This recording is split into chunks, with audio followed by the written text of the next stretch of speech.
Les maîtres du mystère.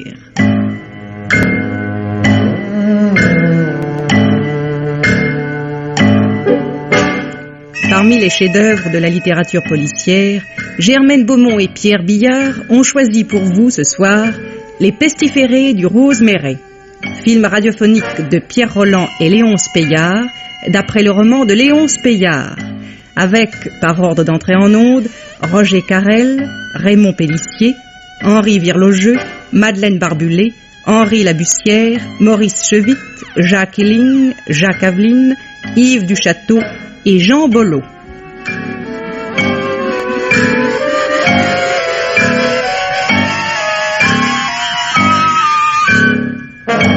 Chronique de Germaine Beaumont et Roger Régent. Bruitage, Jean Berriac. Prise de son, Francis Granal et Nicole Clermont. Assistante, Marie-Denise Vanda. Réalisation, Pierre Billard.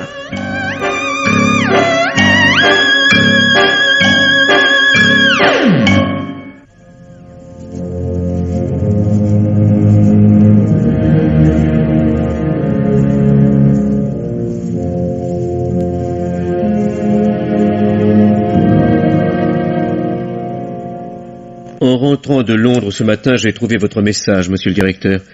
Vous me demandiez de passer d'urgence au siège de l'Anglo-Indian Shipping. Ma première visite est donc pour vous. Je vous remercie de votre diligence, monsieur. Capitaine. Capitaine, je sais. Nous savons que John Clifford Watkinson, brillant commandant de la Royal Navy Reserve, est devenu détective privé par goût du risque et de l'aventure. C'est pour cela que nous nous adressons à vous. Il s'agit de débrouiller une affaire assez étrange. Voici. Sur notre ligne Londres-Bombay, nous avons un cargo qui s'appelle le Rosemeret. Oui. 4000 tonnes. Un mixte, des marchandises, quelques passagers. Excellent commandant, bons officiers, un équipage comme les autres. Oui. Or, au cours des derniers voyages, nous avons eu à déplorer plusieurs accidents mortels. Et encore, il n'est pas sûr que ce soit des accidents.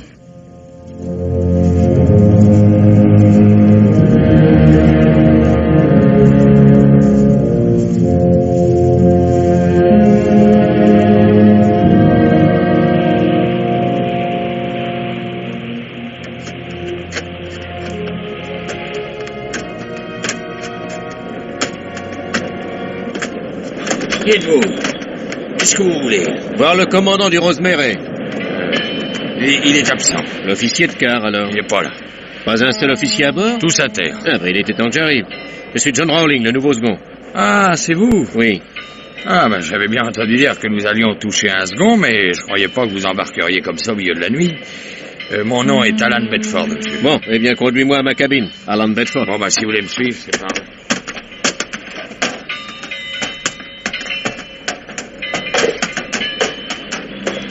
Attendez. Quoi?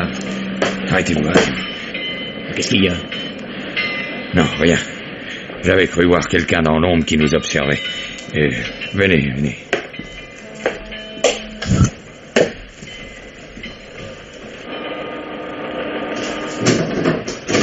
Là, voici arrivé. Oh, bah dis donc, ça pue là-dedans, hein? Forcément, on a mis du désinfectant. Bon, oui, l'interrupteur, je voudrais bien voir clair, moi. Attendez, il est là, derrière le rideau.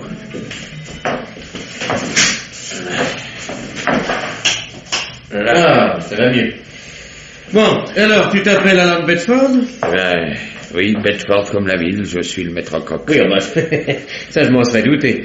Bah dis donc, l'ami, si je m'en rapporte à ton ventre, hein, tu dois faire honneur à ta cuisine. Oh, c'est le métier qui veut ça, parce que rien que de respirer la friture, on engraisse. En tout cas, j'espère que tu vas me soigner, hein. Si tu essaies de me faire bouffer de la ragognasse, nous ne serons pas longtemps copains. C'est que voilà, c'est pour moi qui ferai votre cuisine. Mais non, le Rosemeret apparaît demain, mais moi, j'aurais déjà mis mon sac à terre. Qu'est-ce que tu me racontes? Oh, j'en ai assez de ce corbillard, oui. Ce corbillard? Vous devez bien savoir ce qui s'est passé à bord du Rosemeret, non? Toute la marine marchande en parle. 5 voyages, 5 morts. Oui, tout de même que ça n'est pas courant, non? Puis la dernière fois, c'était pas un accident. Oui, votre prédécesseur, tiens, ici, dans cette cabine. C'était à l'escale de Lisbonne, oui. On devait reprendre la mer au petit matin, et Au moment d'appareiller, pas de second sur la passerelle. Alors le commandant se dit, il a été faire la noce en ville, puis il a oublié de se réveiller, quoi. Oui. Alors il envoie un matelot. Eh ben, monsieur Edward, c'était sur cette couchette-là, tiens, les bras en croix, avec un poignard planté dans la poitrine. Vous savez, ces grands poignards malais. Oui. Oui, ça s'appelle un Chris. Ouais. Bon, j'espère qu'on a changé les draps. Tiens, débloque-moi donc ce hublot, là, on étouffe là-dedans. Oui, monsieur. Vas-tu t'ouvrir, regarde. Ça fait un moment qu'on n'y a pas touché. Ça y est, tiens. Merci. Oh, écoutez, monsieur. Quoi? Je m'excuse, mais il me semblait que quelqu'un marchait dans la coursive. Oh. Tu es bien impressionnable. Vous ne savez pas encore ce que c'est que de naviguer sur le Rosemary, vous. Chaque voyage, un mort. C'est sa ration. Tant que le malheur n'est pas arrivé, on ne vit pas, tiens. Après, on respire parce qu'on sait qu'on sera tranquille jusqu'à la fin du voyage, mais n'empêche que tout le monde a peur. Tiens, le commandant lui-même. Et pourtant, le commandant Welker, c'est pas une mauviette, hein. Vous le connaissez? Non. Non, mais je sais que c'est un bon marin. Et il a peur? Il y a de quoi. Il a failli être le mort d'un voyage, lui. Un jour, il rentrait de terre. Voilà un palan qui se détache d'un mât de charge du Rosemary et qui tombe sur le quai. Il est passé si près de la tête du commandant qu'il a accroché le bord de son chapeau melon. Chapeau melon? Ouais. Une drôle de coiffure pour un commandant. Oui, c'est un original, vous savez. Pour descendre à terre, il se met toujours en civil. C'est plus le même homme, hein. Avec son complet en carreau et son chapeau melon gris sur sa grosse tête de bulldog, vous le prendriez pour un manager de boxe, plutôt que pour un commandant de navire. Oui, le jour que je vous dis, là, les dockers ont bien rigolé en le voyant cavaler sur le quai après son galure, mais lui, il riait pas. Blanc comme un mort qu'il était. Un palan qui se détache, c'est rare. Évidemment, quand on passe dessous juste à ce moment-là. Bon, écoute, mon cher Bedford, tu m'intéresses, mais j'ai envie de roupiller, moi. Bon, allez, bonne nuit, hein. Et ne fais pas de mauvais rêves. Comme vous voudrez, monsieur Rowling. Bonne nuit. Ah, dis, attends, quelque chose encore. Quoi donc, monsieur? Bien entendu, tu restes à bord, hein. Il y a quelque chose de changé, mon Dieu, maintenant qu'on se connaît, hein. Ton nouveau second s'intéresse à la cuisine. Il t'apprendra un tas de recettes qu'il a ramassées autour du monde.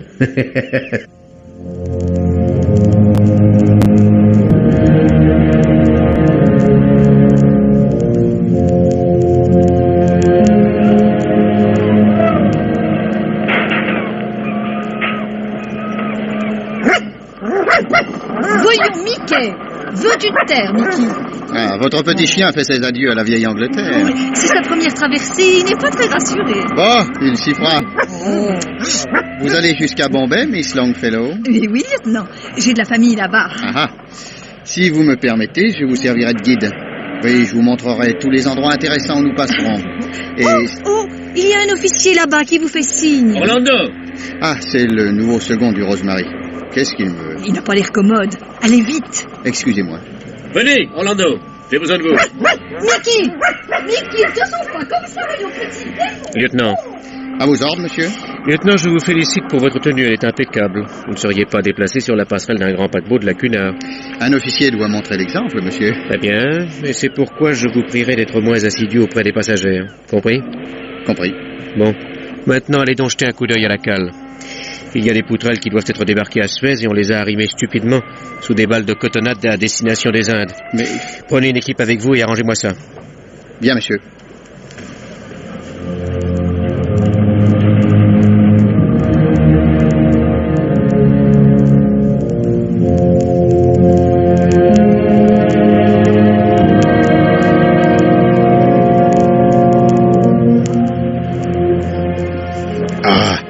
Il était pas content du tout, le petit Orlando. Tu le connais? Oui. Dès qu'il y a un jupon à bord, il papillonne. Alors bon, il rassemble sa corvée en ronchonnant. Naturellement, moi, je suis toujours bon pour les sales boulots. On l'a descendu dans la cale numéro 1. Oui. Il a fallu soulever les poutrelles, les porter plus loin. Non, je te dis, autant être au bagne. Parce qu'il n'avait pas le droit, le second. Ça regardait pas l'équipage. On était 12 pour soulever une poutrelle.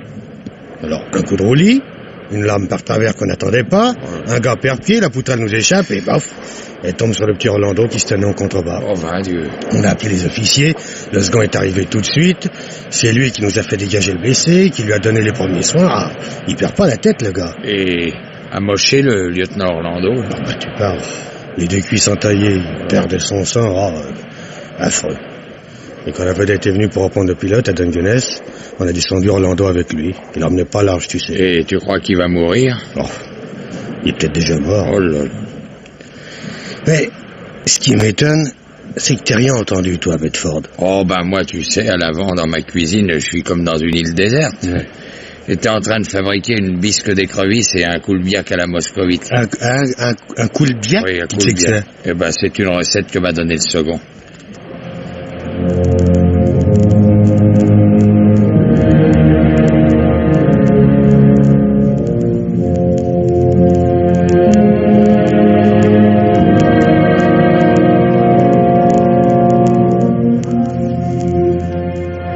Alan Bedford, bonsoir. Oh là, oh, vous m'avez fait peur. Bonsoir, monsieur. Mauvaise journée, hein? Ça dépend. Avez-vous bien dîné, au moins? Pas trop mal. La bisque était trop salée et le coulbiac complètement carbonisé, enfin. Aucune importance, personne n'avait faim après cet accident. Vous croyez qu'il va mourir? S'il y avait des régates de crétins dans la marine britannique, ceux du Rosemary passeraient la bouée d'arrivée plusieurs longueurs avant les autres, hein. Vous verrez ce que je vous dis, monsieur. Ou bien le lieutenant Orlando a claqué en débarquant à Dungeness, ou bien ce Dis donc, occupe-toi de ton fricot. Et vogue la Rosemary, hein. Ah, si vous saviez tout ce qui s'est passé sur la Rosemary. Vous commenceriez peut-être à craindre pour votre peau. Oui, tiens. oui, eh ben, ma peau, je préfère la rembourrer de bonne nourriture, moi. Oui. Ma femme me trouve trop maigre. Tiens, dis donc, il faudra que tu nous fasses un jour des pigeons à la crapaudine, là. Je tiens la recette d'un chef de la Transat que j'ai connu au Havre. Oh, le Havre. Triste souvenir. Oui, regarde-le pour toi, ton souvenir. Écoute, Marcette, tu fends tes pigeons par le dos, et tu les aplatis en faisant bien attention de ne pas casser trop tes os, c'est Le normal. Havre, tiens, des os cassés. Bon, alors vas-y, sors là ton histoire. Alors, qu'est-ce qui est arrivé au Havre? Vas-y. Oh, c'est pas dans le port que ça s'est passé. Non, Hein? c'est au large, oui. On avait presque stoppé pour permettre au pilote qui devait nous rentrer de monter à bord. Oui. En bas, l'officier mécanicien reçoit l'ordre en avant doucement. Alors il exécute. Le you-you du pilote est attiré par le bout de l'hélice. Nous naviguons sur l'est. Et le pauvre pilote a le crâne fracassé par une pale. Mais sur la passerelle, quelqu'un avait donné l'ordre, le commandant, non? Le timonier l'a affirmé, mais c'était impossible. À ce moment-là, le commandant se tenait à l'autre bout de la passerelle, penché, cherchait le pilote. Et l'officier de quart? Le lieutenant Smith, ah oui. Lors de l'enquête, il a affirmé qu'il n'avait rien dit. Non mais, vous trouvez pas ça étrange, vous? Bon, c'est un de ces accidents idiots que l'on classe sous la dénomination fortune de mer. Il n'y a pas le droit de faire un drame à 5 actes. Bon, alors dis donc, revenons à nos pigeons, là. Oui. Tu les mets dans la casserole à feu doux, tu vois ce que je veux dire, et tu brises les os, comme je te l'ai dit.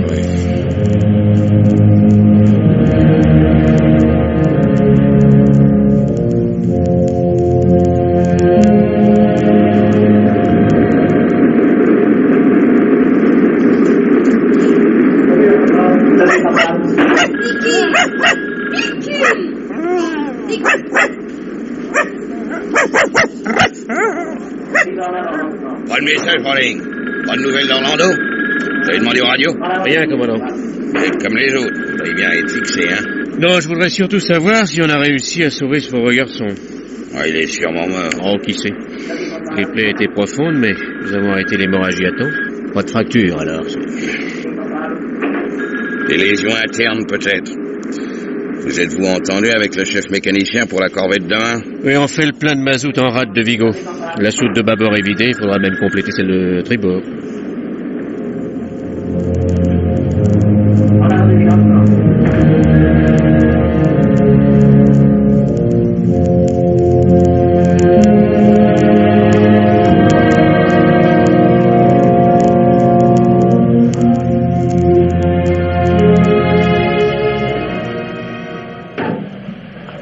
Envoyez la manche!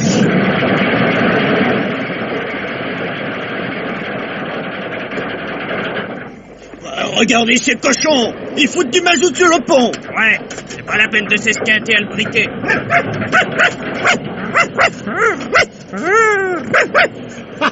Ah, voilà le cabot qui vient nous donner un coup de main, dis donc. Qu'est-ce qu'il a à gueuler comme ça? Il va pas se jeter dans le trou, non? Oh, c'est l'odeur du mazout qui l'excite, ce kleps! Et le parfum des reins crevés, oui.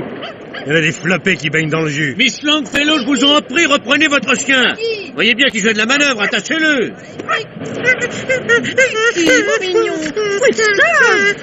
Regardez comme il tremble, ce chéri.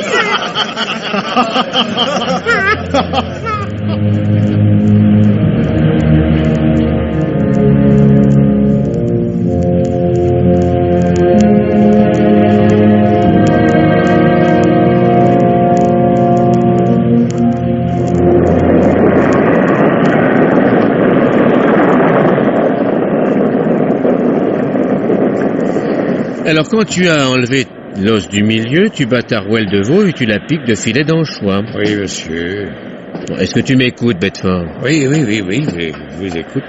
Oh, sacrée nuit tout de même. Quel coup de tabac. Oh, la Rosemary en a vu d'autres. Écoutez-moi ça. On dirait des montagnes d'eau qui s'écroulent sur le pont. Oui. Qu'est-ce que c'est que ça? Un homme qui appelle? Ah, rien entendu. Il faut aller voir. Oh, pour être balayé par une lame, merci. Oh non, monsieur, non, ne sortez pas. Ah, tu vois bien qu'il se passe quelque chose, ouvre cette porte. C'est vous, commandant? Eh ben, vrai. Eh ben, entrez vite, vous êtes trempé, là. Tenez, allez, venez vous asseoir dans le fourneau. Bedford, un grand verre de whisky au galop, allons. Oui, merci. Comme ça, on les transit. Allez, remplis le verre du commandant, Bedford. Non, mais la moitié. Là. Ah, merci. Alors, c'est vous que nous venons d'entendre crier? Un peu plus.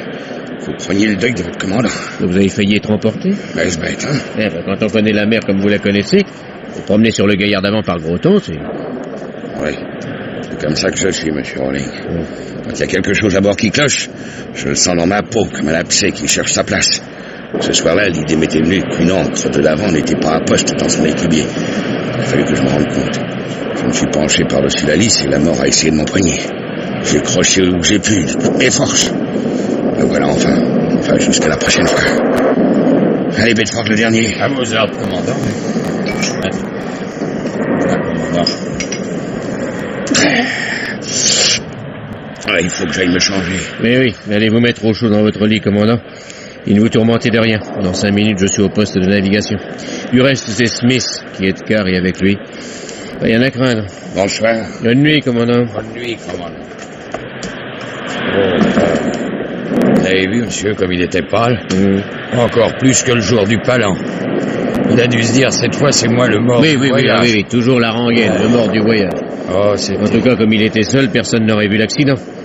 Nous n'aurions pu constater sa disparition sans pouvoir affirmer que nous avions eu, comme tu dis, le mort du voyage. Nous avons déjà eu un disparu, mais un brave homme, vous savez. Oui. Il avait fait fortune à Ceylan, dans les plantations de caoutchouc. Oh, il était si heureux de revoir Londres. Tous les soirs au bar, il payait la tournée. Et puis un matin, on l'a pu retrouver. Et un vol, un crime. Sa cabine était en ordre, son argent au complet. Emporté par une lame, tu crois? Oh, la mer n'avait jamais été aussi calme. Eh ben, ne te casse pas la tête, Bedford.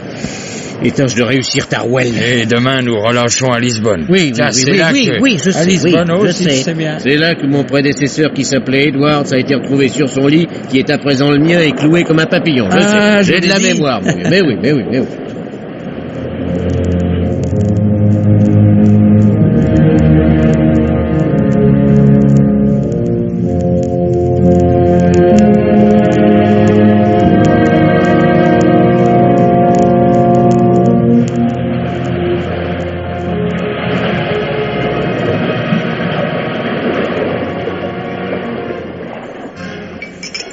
Un whisky, monsieur Rowling? Ah, jamais je ne refuse un whisky, commandant, tout le monde le sait.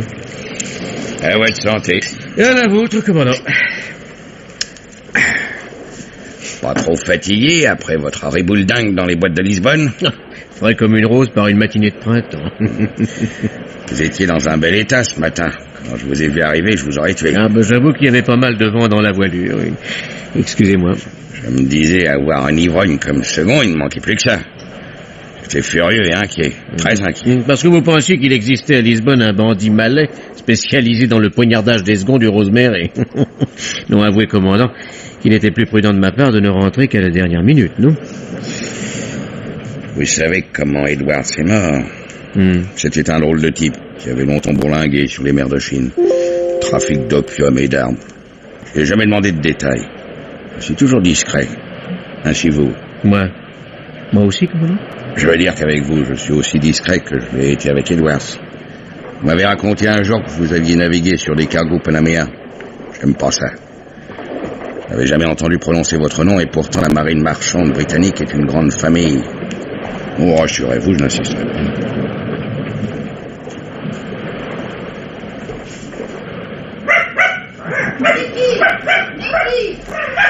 Pauvre Miss Longfellow, elle passe sa vie à chercher son caveau. Le vétérinaire qui a été consulté à Lisbonne nous aurait rendu un fier service s'il avait piqué l'animal. Vous croyez que ça aurait suffi au Rosemary pour le voyage?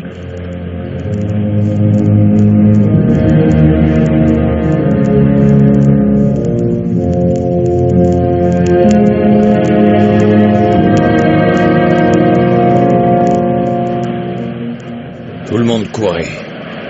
Les passagers, l'équipage criant « Mickey, Mickey !» Ce diable de chien était-il descendu dans les machines? Avait-il sauté dans une cale par une écoutille entrouverte? Était-il caché quelque part sur le pont? Moi, je suis trop gros pour courir, je me promenais sur le pont en fumant ma pipe. Miss Longfellow galopait comme une biche affolée. Tout d'un coup, monsieur. Ah, j'ai eu un coup au cœur. Voilà qu'elle s'engageait dans la coursive tribord, complètement obscure. Vers le milieu, il y a une lampe dont le contact est mauvais. Des fois, elle s'éteint. Et juste au-dessous, le trou d'homme. Vous savez... Mais non, je sais rien, Bedford, rien du tout. On vous a jamais dit qu'une passagère, elle s'appelait Miss Waterling, était tombée une nuit dans la cale. On l'a ramassée.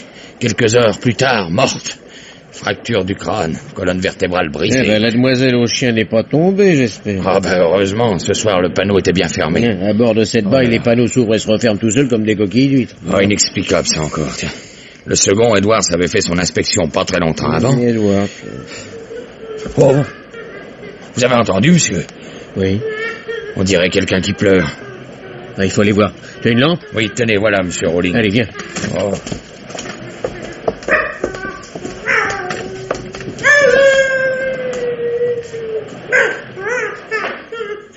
Tiens. C'est par là. Derrière le tablier. C'est par ici. Oh, bah c'est par exemple Mickey. Qu'est-ce que tu fous là, mon petit vieux? Attention, attention, il va vous... Mais non, allez, viens. Allez, viens, mon petit Mickey, là. Hein? À cette heure-ci, les enfants sont couchés. Allons. Mais remarquez donc, monsieur, qui revient toujours devant la soute à mazout. Celle de bâbord, pas l'autre. Il y a quelque chose qui l'attire. Dis donc, Bedford, tu vas reporter le chien à sa mémère. Oh non, j'y tiens. Elle a promis une récompense. Bah dis donc, 1 livre, vieux gars de sauce. C'est toujours bon à empocher, non? Oh là là, il est sûrement malade, ce cabot. Son poil est hérissé. Oh là là, comme il tremble. Drôle de maladie. Oui, oh là là. drôle de maladie qui s'appelle la peur.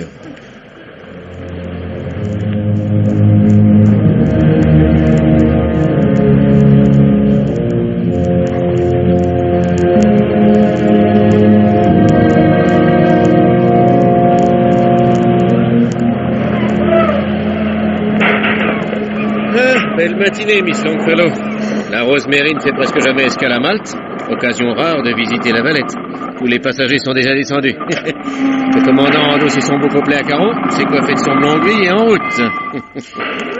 Si j'avais pu emmener Mickey, j'y serais allée. Pourquoi encore disparu? Un peu avant l'accostage. Oh. J'étais dans ma cabine, j'ai eu la sottise d'entrouvrir la porte à cause de la chaleur. Il en a profité et depuis, ma foi... Mais avez-vous été à l'avant? J'ai commencé par là. C'est à l'avant que le cuisinier l'a retrouvé l'autre soir. Enfin, il est difficile de se rendre compte avec toutes les marchandises qui sont arrimées là. Tenez, allons voir, venez. Oui. Mickey! Ah, connaît des cachettes, mais il sait aussi se faire entendre, hein. Mickey! Mickey! Bah non, décidément pas de Mickey cette fois, hein. Cette fois? Miss Longfellow, je crois que vous ne reverrez jamais votre gentil petit ami. Oh, vous croyez? Oh oui, il a dû grimper sur l'une de ses caisses et de là il s'est jeté à la mer. Un véritable suicide. Tenez, regardez donc là. Oui, ces traces de griffes, hein. Mais c'est pas possible. Pourquoi, mon Dieu? Il n'était pas malheureux avec moi. Oh, sait-on jamais ce qui se passe dans l'âme des chiens. Vous voyez avec les hommes déjà comme c'est difficile. Oh, mon petit chien.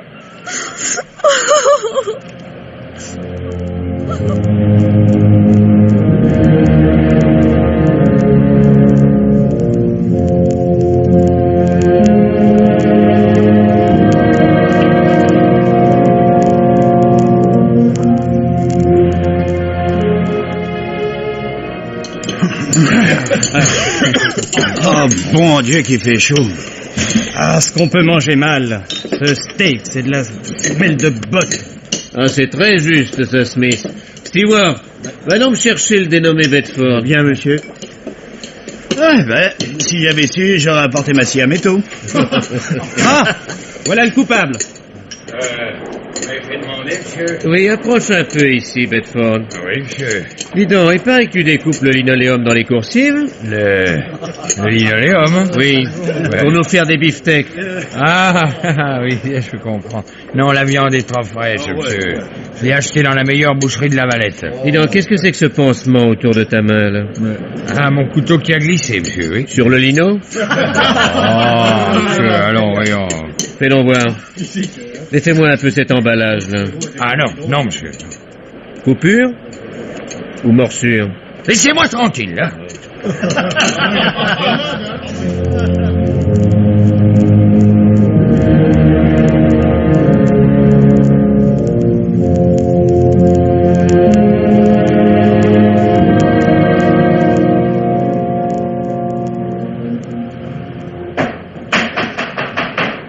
Entrez.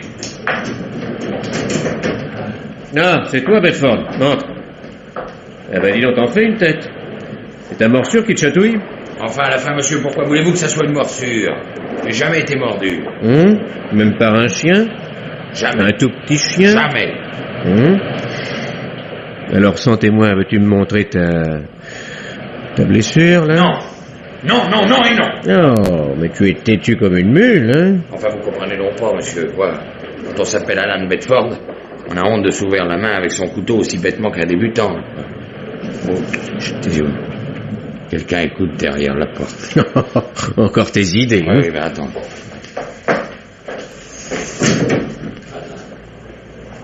Ah. Et pourtant entendu bouger par là. Non, viens ici, approche. Montre-moi ta main. Mais pourquoi insister? Bon, c'est bon, on n'en parlons plus. Moi, à l'escale de Djibouti, tu iras te faire penser à l'hôpital français. Tu me promets? Djibouti. C'est à Djibouti que nous avons débarqué les restes du chasseur de faux. Ah, quel chasseur de faux? Ah, je vous ai donc pas raconté? Et encore une de tes bonnes histoires, hein? Ah, c'était l'année dernière, au mois d'octobre. Allons-y. On revenait des Indes. Oui. Oui, à l'avant, on avait arrimé 3 cages. C'est ça. Juste devant ma cuisine. Dans les 3 cages, 3 tigres que le chasseur ramenait en Europe. Oh là. Par le travers de Socotora, nous sommes pris dans le gros temps. 24 heures de danse avec pour orchestre la mer et les tigres. Ah, je pourrais pas vous dire qui gueulait le plus fort de la mer ou des tigres. C'est ça, et les cages ont été disloquées par les vagues et les bêtes se sont ruées sur le pont. Oh, pas du tout. Non, allons-y. Les cages ont tenu bon. Mais un matin, nous avons retrouvé les restes du pauvre type entre les griffes d'un tigre. À l'intérieur d'une des 3 cages? Oui, monsieur. Oh, ouais, la porte s'était refermée? Oui, monsieur. Voilà. Tu m'as déjà raconté des histoires pas ordinaires, mais celle-ci bat tous les records. Dis donc, je sais comment c'est fait une cage de fauve, figure-toi. Ça ne peut s'ouvrir et se fermer que de l'extérieur. Bon, autre chose. Est-ce que tu connais la recette du cocido castillan? Ouais, monsieur, je parle sérieusement. Oh. Le pêne était poussé à bloc. Je l'ai vu de mes yeux, vu, monsieur. Inimaginable. Voilà un homme qui se relève la nuit pour venir regarder ses bêtes. Ah, il devait avoir du souci à cause de la tempête. C'est ça. Alors il ouvre la porte de la cage, on se demande d'ailleurs pourquoi. Il entre, la porte se referme derrière lui toute seule, et toute seule, la targette glisse. Ah bah dis donc, il fallait qu'elle soit bien graissée, cette targette. Non, dis donc, Bedford, alors tu me prends pour un mousse. On dirait vraiment que vous ne savez pas ce que c'est qu'une tempête dans l'océan Indien.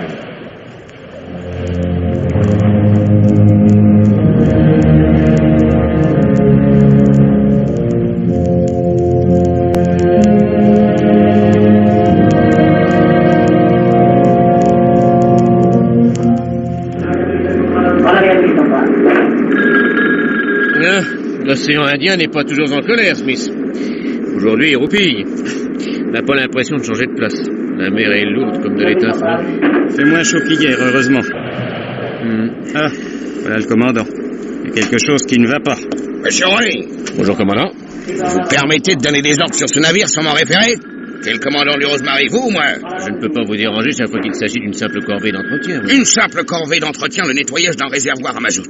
Entreprendre un travail pareil sous les tropiques, il faut être fou. Ah, la température était plus fraîche ce matin, j'ai cru bon d'en profiter. Vous voulez tuer mes hommes? Pour l'affaire des matelots, il y a des équipes spécialisées dans les ports. Rowling, vous allez annuler cet ordre. Venez avec moi.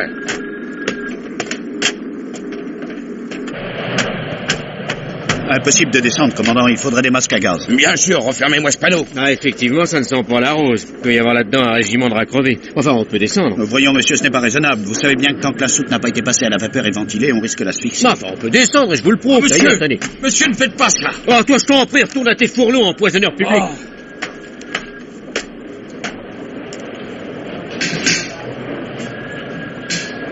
Monsieur Rolling! Rolling! Rolling! Je vous ordonne de sortir de là! Rolling!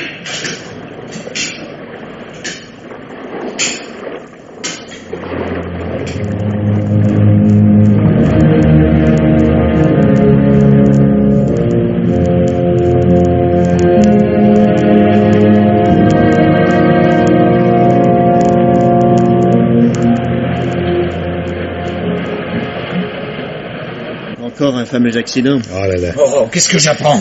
Monsieur Rolling? Ouais. On l'a tiré de la soute tout noire de mazout. Mort? Oh, plus que probable. Oh là là. Il l'a emporté dans sa cabine. Mort, monsieur Rolling? Ouais. Oh, ça alors. Mais qu'est-ce que tu veux, Bedford? Puisqu'il en faut un à chaque fois.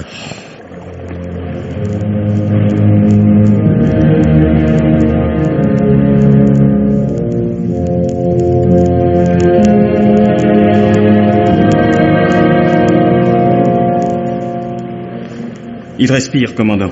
Ah. Tant mieux. Ah, des rats. Des rats pourris. Ah, des petits. Des gros. Ah, des aussi gros qu'un homme. Aussi gros qu'un planteur. Aussi gros qu'un planteur dans l'île de Ceylan. Qu'est-ce qu'il dit? Le délire. Ah, non, je délire, moi. Mais si je délire, c'est que je ne suis pas mort.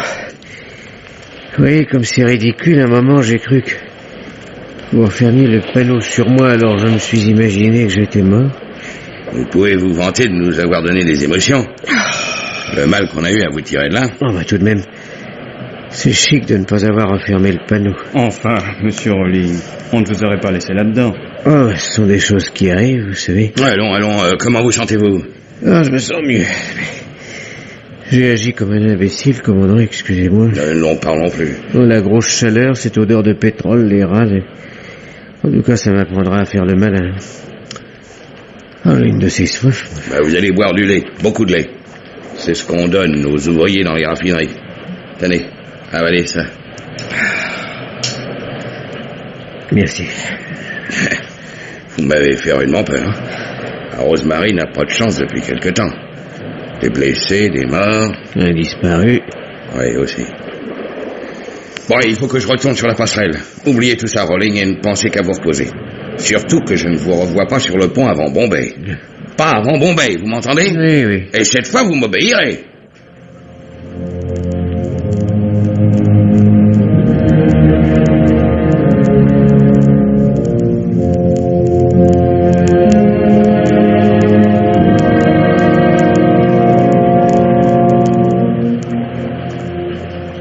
Gin écossais, whisky canadien, cidre hollandais, genièvre des Flandres, couette d'Alsace, cognac français. Rolling, faites votre choix. Ah, bravo, commandant. Je constate que vous avez profité de notre séjour à Bombay pour remonter votre cave, hein? Oh, chez la mousson. Voir tomber la pluie du matin au soir, ça donne des idées liquides. Rolling, nous allons fêter dignement votre rétablissement et nos premiers tours d'hélice dans la direction du retour. Alors, qu'est-ce que vous décidez? Eh bien, mon Dieu, j'essaierai volontiers le 3 étoiles, commandant. À votre meilleure santé, Rolling. À la vôtre. Ah, fichu temps, hein. Regardez-moi ça. 24 heures encore à barboter dans la grisaille et nous retrouverons le ciel. Oui, oui. Enfin, l'appareillage s'est effectué sans incident, c'est déjà pas si mal. La seule chose qui m'inquiète, c'est ce blé que nous avons dû charger en plein déluge. Les sacs mouillés vont crever et le blé pourrira. Une belle vermine à l'arrivée. Un cigare, Rolling? Non, merci. Non, je préfère ma bonne vieille pipe. J'ai reçu des nouvelles. Hein, d'Angleterre? Une lettre avion de la direction que m'a remise l'agence de Bombay. Des journaux aussi. Si nous lisions les journaux, nous aurions appris un fait assez curieux. Hein? L'assassin de votre prédécesseur a été arrêté à Lisbonne. Il a avoué. Je vous l'ai dit, je crois, cet Edwards avait un passé assez trouble. Voici quelques années, il rencontra dans un tripot de Macao un Malais qui avait beaucoup d'argent et il le pluma consciencieusement. Votre verre est vide, Rawling, vous continuez le cognac? Non, maintenant j'échantillonnerai plutôt le whisky. Très judicieux, Rawling. Je vous imiterai.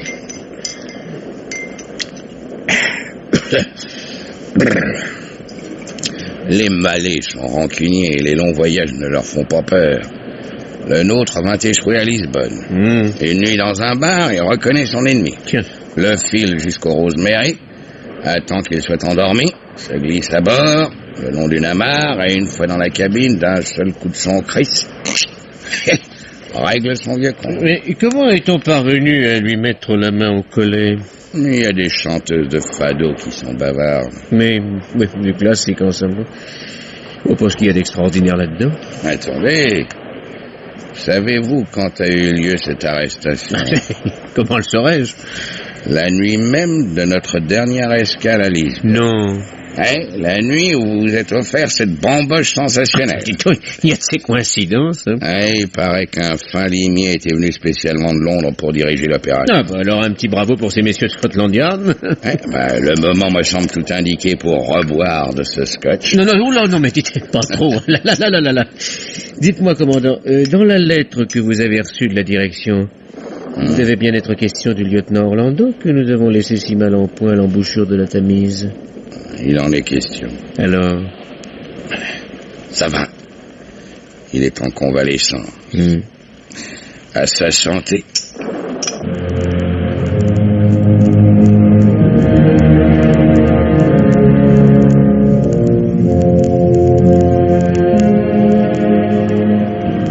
Moi qui croyais que nous serions tranquilles jusqu'à notre retour dans le port de Londres.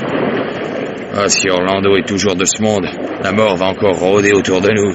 Rôder, la mort? Oh. Où as-tu vu que la mort rôdait, Bedford? Dans les romans policiers? Oh, je ne lis pas les romans policiers, monsieur. Je ne crois ni au diable ni aux esprits. Mais quand je dis que la mort rôde, je m'exprime mal. C'est un homme qui rôde. L'homme qui donne la mort. Ainsi tu es persuadé qu'il y a un tueur à bord? Oh oui, il est en train de préparer son coup. Et pourquoi? Quel intérêt, oui? Ben voilà justement ce qui est bizarre. Tenez, à l'aller. Oui. Le petit chien de Miss Longfellow, là. Quelqu'un l'a tué. Balancé à la mer, oui. C'était pourtant pas la question de lui faucher son portefeuille, hein. Oh! Monsieur! Ben, qu'est-ce qu'il te prend? Un rat! Regardez! Mais qu'est-ce qu'il a, cet animal? Et il est en train de crever, ma parole. Oh, non, n'y touche pas, surtout. Mais... Et l'autre là-bas qui file par le dallo? Oui, il préfère se noyer, sans doute. Oh, mauvais, ça, très mauvais.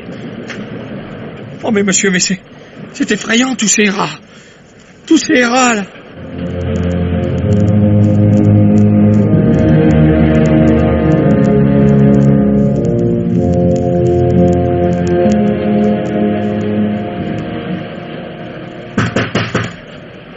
Ouvrez, commandant. C'est moi, Rawling. Que venez-vous? Laissez-moi me reposer. Il faut que je vous parle immédiatement.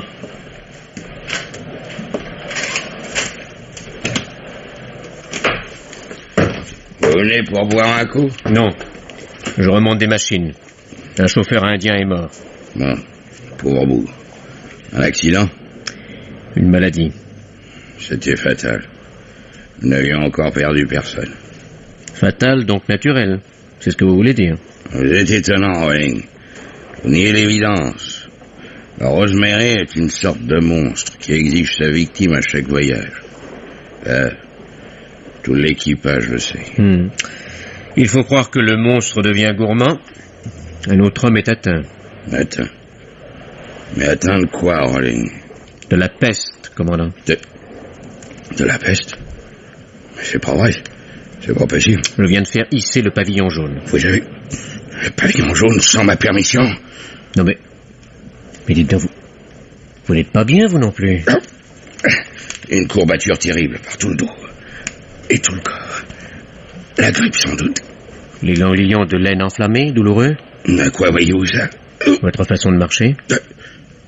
Alors vous croyez que moi aussi? Dans une vingtaine d'heures, nous touchons Gibraltar, vous serez soigné. Tous les cas ne sont pas mortels. Il y a beaucoup moins de pestiférés qui meurent de leur peste que de criminels qui meurent de leurs crimes. Qu'est-ce que ça veut dire? Ça veut dire que si vous réchappez de la peste, la potence ne vous rattrape pas. La potence... la potence... C'est où? Le tueur du Rosemary, c'est vous. Aujourd'hui encore, vous avez failli avoir un nouveau crime sur la conscience. Un crime? Où? Et quand? Où? Je passais il y a un moment dans la coursive tribord. Le lieutenant Smith était avec moi. Il m'a retenu à temps. Sans lui, on me trouvait dans le fond de la cale comme cette malheureuse femme dont j'ai oublié le nom. Ce n'est pas vrai. Le panneau était ouvert. Non. La lampe de la coursive dévissée. Non. La première personne qui passait par là devait faire la culbute. Oh. C'est un rude salaud, celui qui a fait ça. Le salaud, c'est vous. Monsieur Rawlings. Ma personne commençait à vous inquiéter sérieusement. Hein? Ou un ami. Vous étiez un ami. J'aime les gens qui boivent sec. Oui. Quand j'ai tant insisté pour descendre dans la soute au carburant, vous avez trouvé ça normal, sans doute, hein? Et ensuite, vous ne vous êtes jamais demandé si je n'avais pas vu le cadavre du planteur dans le mazout. Je l'ai vu. Et ça n'est pas beau. Bien imité, mon évanouissement, hein? Ça m'a permis d'observer vos réactions. Je ne comprends rien à ce que vous dites. Et le petit chien de Miss Longfellow?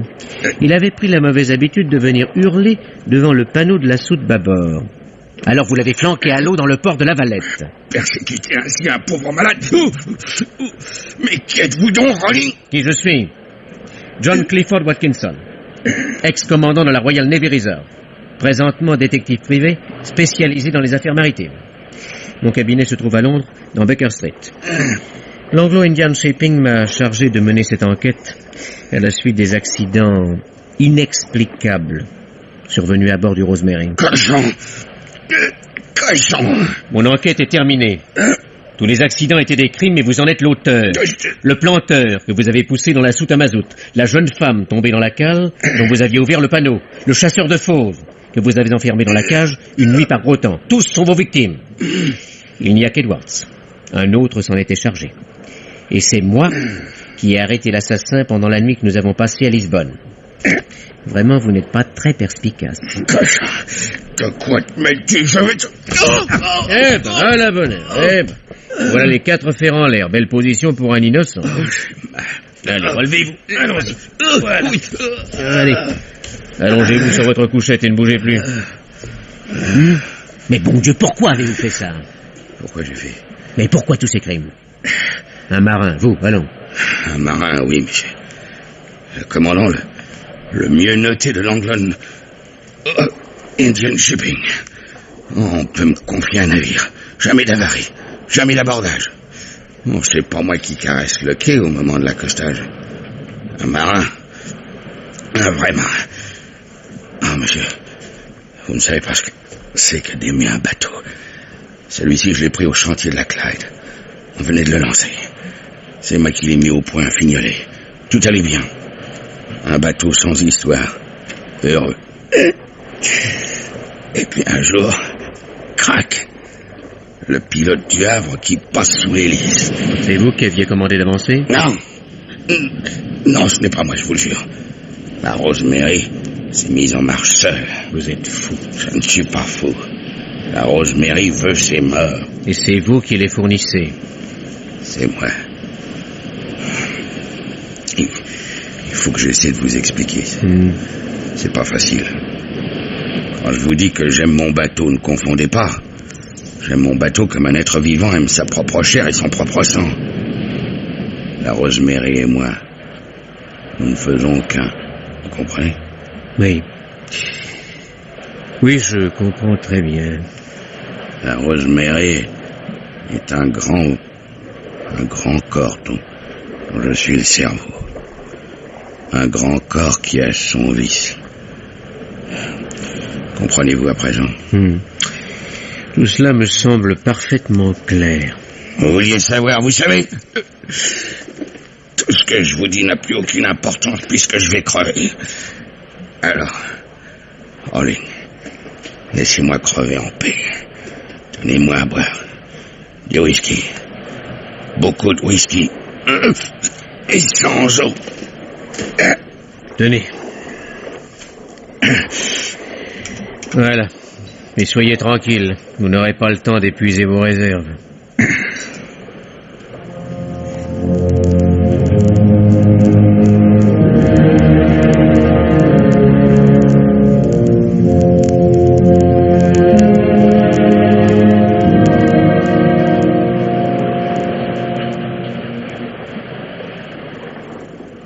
Voilà comment est mort le commandant de la Rosemary, monsieur le directeur.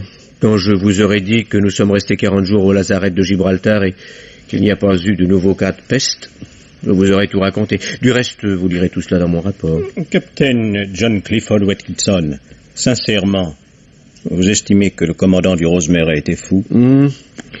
Il croyait être le cerveau de son navire. Chaque fois qu'il mettait son complet de bookmaker et son chapeau melon pour descendre à terre, c'était l'âme de la Rosemary qui se préparait à l'évasion du rêve. Dites-moi, il buvait? C'est exact. Mais toujours des liquides de marque. Ah, midi. Permettez-moi de me retirer, monsieur le directeur. Ma femme m'attend pour le déjeuner. C'est une Française, un véritable cordon bleu, comme ils disent de l'autre côté du Channel. Alors, vous m'excuserez.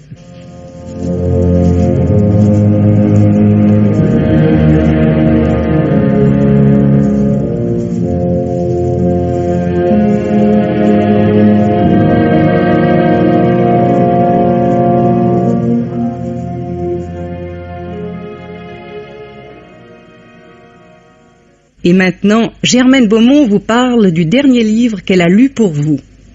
Il est toujours regrettable de lire un bon roman dont on éprouve le sentiment qu'il serait meilleur s'il avait 40 pages de plus. Tel est le cas de Coup de tonnerre par Joséphine Gill, publié dans la collection Le Masque. Cela commence fort innocemment par une partie de pêche entre les notables de la petite ville d'Albany dans l'État de New York. Ces messieurs, installés à l'ombre au bord d'un lac, semblent n'avoir d'autre souci que d'attraper du poisson. Et voilà que l'un d'eux, le juge Wegand, qui venait de boire un scotch glacé, s'effondre. Il est mort, personne ne s'en étonne vraiment. Le juge n'aurait pas dû boire glacé par une telle chaleur, il avait le cœur très malade. Or, un mois après cette fin déplorable, c'est sa charmante veuve, Myrtle, que l'on trouve assassinée dans leur bungalow au bord du lac, et le frère de Myrtle, Jack Ayres, arrive du Venezuela et demande l'exhumation du corps du juge Wegand. Il voit un lien entre les deux décès et il n'a pas tort, puisque cédant à son exigence, la police découvre que le juge a été bel et bien empoisonné. Par qui? C'était un homme que l'on aimait, et cependant sa femme s'était inquiétée et elle avait fait part à son frère par lettre de cette inquiétude. Il faut donc reprendre les choses au départ et reconstituer la fatale partie de pêche. Quelqu'un, parmi les hommes présents, a tué Wegand. Pourquoi? Les soupçons vont s'égarer sur un jardinier, descendant d'une des meilleures familles de la région, mais dont la fortune, due à une malencontreuse gestion, s'est peu à peu émiettée, passant entre les mains du juge qui en a racheté les terres les unes après les autres. Si l'on ajoute à ce départ des personnages et des épisodes qui en truffent l'action par de nouvelles agressions et de nouvelles morts, on peut imaginer que le livre ne laisse guère de répit au lecteur. Et l'on comprend que le nombre des protagonistes lui donne par moments un aspect un peu schématique. C'est néanmoins un bon livre et il faudra se souvenir de son auteur, Joséphine Gill. Coup de tonnerre par Joséphine Gill est publié dans la collection Le Masque. Roger et Jean vous parle du dernier film qu'il a vu. Je suis allé voir Préméditation, le dernier film d'André Berthomieux, le jour même où l'on apprenait la mort de celui qui fut pendant plus de 30 ans l'un des metteurs en scène les plus abondants du cinéma français. Il a tourné un nombre de films incalculable. Je me rappelle particulièrement l'un d'eux, ce fut l'un de ses meilleurs, qu'il réalisa pendant la guerre en 1943 et qui précisément se déroulait dans une atmosphère de mystère et d'étrangeté. C'était Le secret de Madame Clapin, tiré d'un ancien roman d'Édouard Estonnier. André Berthomieux avait très bien évoqué sur le ton dramatique l'atmosphère d'une petite ville de province, comme il avait su le faire sur le ton comique 15 ans plus tôt, à ses débuts, avec ses dames au chapeau vert. Aujourd'hui, il nous donne sa dernière œuvre achevée quelques jours avant sa mort. Comme Becker, il sera mort au studio presque. Préméditation est un film policier à suspense. Il est utile d'ailleurs de préciser, puisque à la radio vous ne pouvez pas lire le titre noir sur blanc, il est utile de préciser qu'il y a après Préméditation un point d'interrogation. Toute l'histoire, en effet, joue là-dessus. S'agit-il d'un meurtre ou d'un assassinat? Autrement dit, y a-t-il eu ou non préméditation? L'inculpé ne nie nullement qu'il a tué 2 personnes, sa femme et l'amant de celle-ci, mais il plaide le crime passionnel sans préméditation. ayant surpris les victimes dont il ignorait la liaison, impulsif, emporté, il a tiré sous le coup de la colère soudaine. Le film, qui est tiré d'un roman de Frédéric Dard, Toi qui vivais, relate l'enquête et l'intrigue sentimentale qui va se nouer entre l'inculpé et son avocat, une jeune débutante qui fait ses premières armes au barreau. Cette partie de l'histoire prend beaucoup trop le pas sur le mystère policier. Celui-ci reste d'ailleurs très confus. Quand le mot « fin » apparaît sur l'écran, on n'est pas sûr d'avoir très bien compris les mobiles et la psychologie de l'assassin. Le coup de théâtre final est en outre un peu mou. Nous n'avons pas le souffle coupé, comme l'auteur l'aurait sans doute voulu. Cela dit, André Berthomieux était un technicien solide, robuste même, et il avait une grande expérience du cinéma, des acteurs et des décors. Il a beaucoup usé du gros plan ici, et souvent avec bonheur. Avec préméditation se trouve close la carrière d'un bon artisan du cinéma français. Il était en outre d'une grande gentillesse, d'une grande amabilité, et ne s'est jamais illusionné sur la forme de cinéma qu'il avait choisi de faire. La modestie n'est pas si courante dans ce métier. Celle d'André Berthomieux était sincère et sans complexe.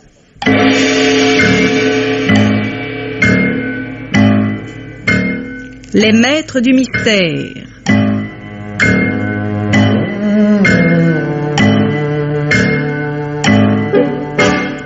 Parmi les chefs-d'œuvre de la littérature policière, Germaine Beaumont et Pierre Billard ont choisi pour vous ce soir Les pestiférés du Rose Meret, film radiophonique de Pierre Rolland et Léonce Payard, d'après le roman de Léonce Payard, avec, par ordre d'entrée en onde, Roger Carrel, Raymond Pélissier, Henri Virlogeux, Madeleine Barbulé, Henri Labussière, Maurice Chevitte, Jacques Hilling, Jacques Aveline, Yves Duchâteau et Jean Bollot.